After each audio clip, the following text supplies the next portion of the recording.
des erreurs que l'on fait souvent, surtout lorsqu'on est débutant, c'est de choisir nos chansons préférées. Eh oui, mais parfois les chansons que l'on veut chanter sont peut-être un peu difficiles pour le moment. Ça ne veut pas dire qu'on ne pourra jamais les chanter. Au contraire, si on apprend bien notre technique. Éventuellement, on pourra chanter tout ce qu'on veut.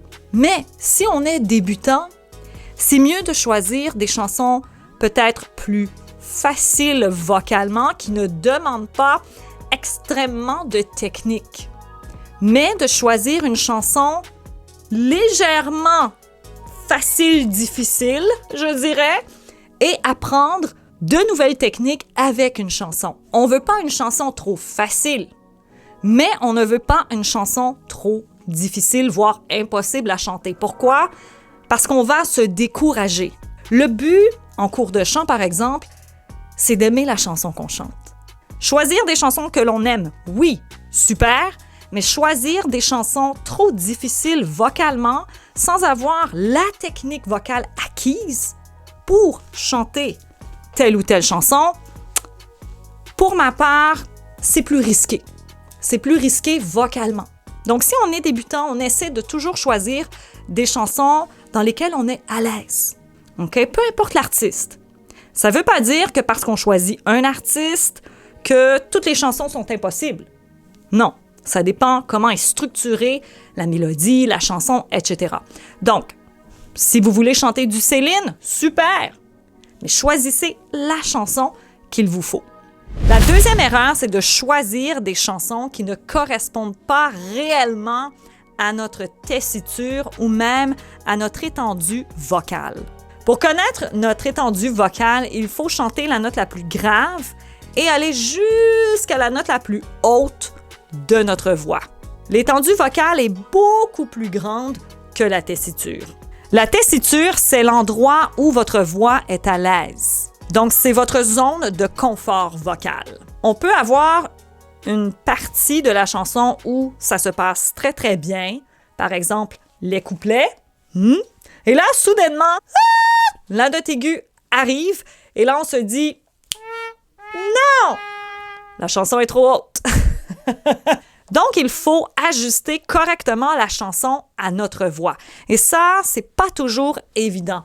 Donc, on peut chercher pendant plusieurs heures la chanson qui correspond parfaitement à notre voix.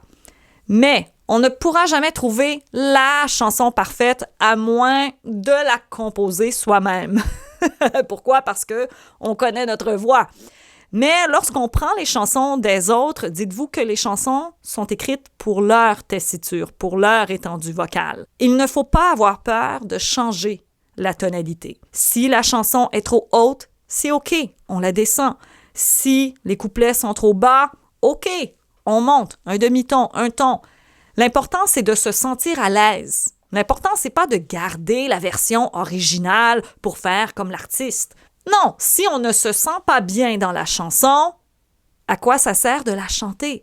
Est-ce que je me sens bien vocalement dans cette chanson? Si la réponse est oui, super. Si la réponse est non, changez la tonalité. Troisième erreur, se forcer à chanter des chansons qui ne correspondent pas à qui on est ou à notre style. Par contre, ça ne nous empêche pas de prendre, par exemple, une chanson country et de la transformer en chanson jazz. L'important à comprendre ici, c'est que même si la chanson n'est pas nécessairement notre style de musique, on peut toujours la transformer.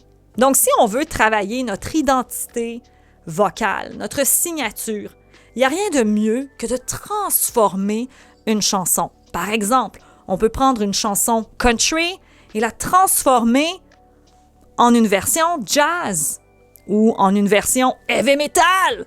L'important à comprendre dans tout ça, c'est de découvrir qui on est à travers la musique. Qu'est-ce qu'on aime? Quel genre de musique on aime?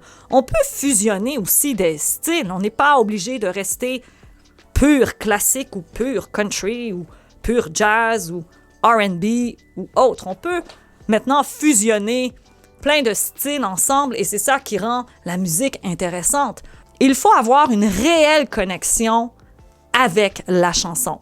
La question à se poser ici, c'est est-ce que le style de musique me convient? Bon, si on n'a pas envie de transformer la chanson, la première question, c'est est-ce que le style me convient?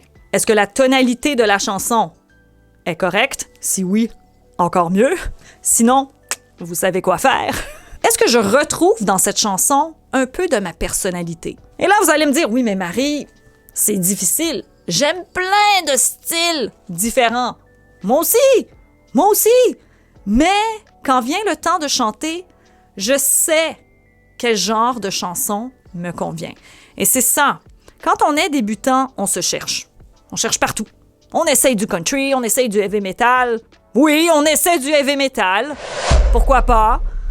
On essaie du jazz, de la pop, de l'opéra. Il y a un moment où on doit se dire « Stop! J'arrête de chercher. Je dois me concentrer sur un style de musique en particulier et voir jusqu'où je peux aller vocalement dans ce style. » Prochaine erreur, chanter sans vraiment comprendre les paroles ou ne pas nécessairement comprendre l'histoire de la chanson. Parfois, on choisit des chansons parce qu'on aime le refrain. Ou on choisit des chansons parce qu'on veut chanter la note aiguë. On veut faire du belting. Vaut mieux comprendre ce qu'on chante. OK? Je me rappelle, quand j'étais jeune, on chantait des chansons en anglais. On savait pas trop ce qu'on disait.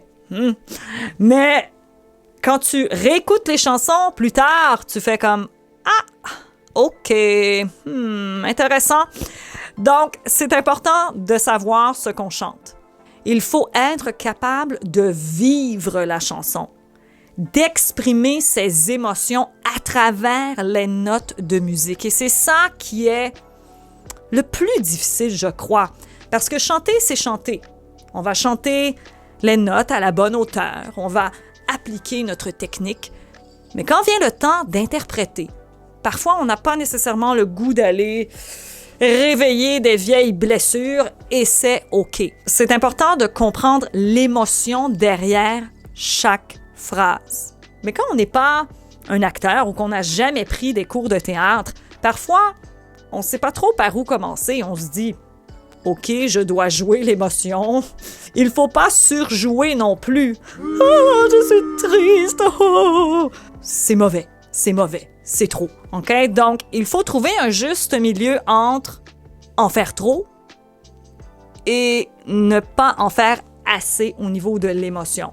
Mais ça se travaille en se regardant, en s'écoutant.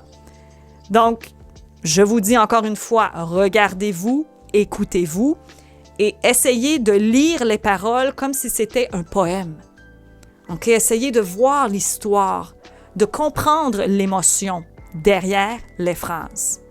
Et pas simplement chanter « OK, c'est un Do, c'est un Mi, c'est un Sol! » La dernière erreur, choisir des chansons juste parce que c'est populaire, à la mode. « Ah, moi aussi, je veux faire partie du party, alors je vais chanter la chanson moi aussi. » Bon, c'est pas nécessairement une erreur en soi, parce que si vous voulez devenir viral sur TikTok, allez-y. Quand on choisit des chansons, on les choisit pas pour les autres ou on les choisit pas pour être populaire.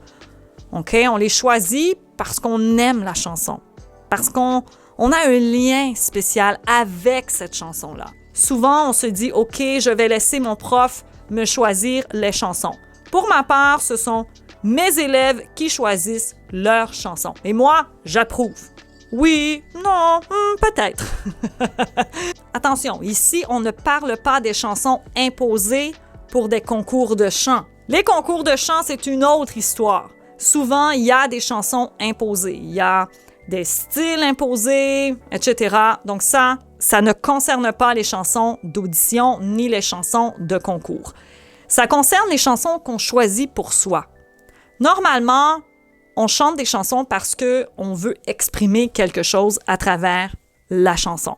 Donc, choisissez des chansons qui vous correspondent, avec lesquelles vous avez une réelle connexion, une chanson dans laquelle vous êtes à l'aise vocalement, mais à l'aise aussi dans votre corps. OK? Si vous sentez que « Oh, c'est trop difficile, je m'inquiète pour la note aiguë, je m'inquiète pour ci, je m'inquiète pour ça », vous n'êtes pas confortable, vous êtes stressé. stressé pour la note aiguë, le belting, le vibrato, les runs. Si la technique vous inquiète, venez me voir en coaching. J'aimerais savoir en commentaire, est-ce que vous avez déjà choisi des chansons et par la suite avoir regretté d'avoir choisi cette chanson? Levez la main. Moi. Laissez-moi vos réponses en commentaire et laissez-moi le nom de la chanson. Et dites-moi pourquoi vous avez regretté.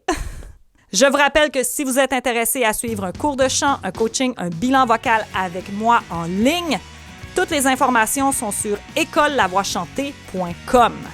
N'hésitez pas à vous abonner à ma chaîne si vous êtes intéressé à rejoindre le studio vocal pour des vidéos exclusives. Vous n'avez qu'à cliquer sur le bouton « Joindre » en dessous de la vidéo, juste à côté du bouton « Abonner ». Et si vous n'êtes pas encore abonné à ma chaîne, faites-le dès maintenant parce que je prépare d'autres vidéos pour vous aider à apprendre à bien chanter. Nous, on se revoit très bientôt. Bye bye tout le monde. Laissez-moi vos commentaires. Bye bye.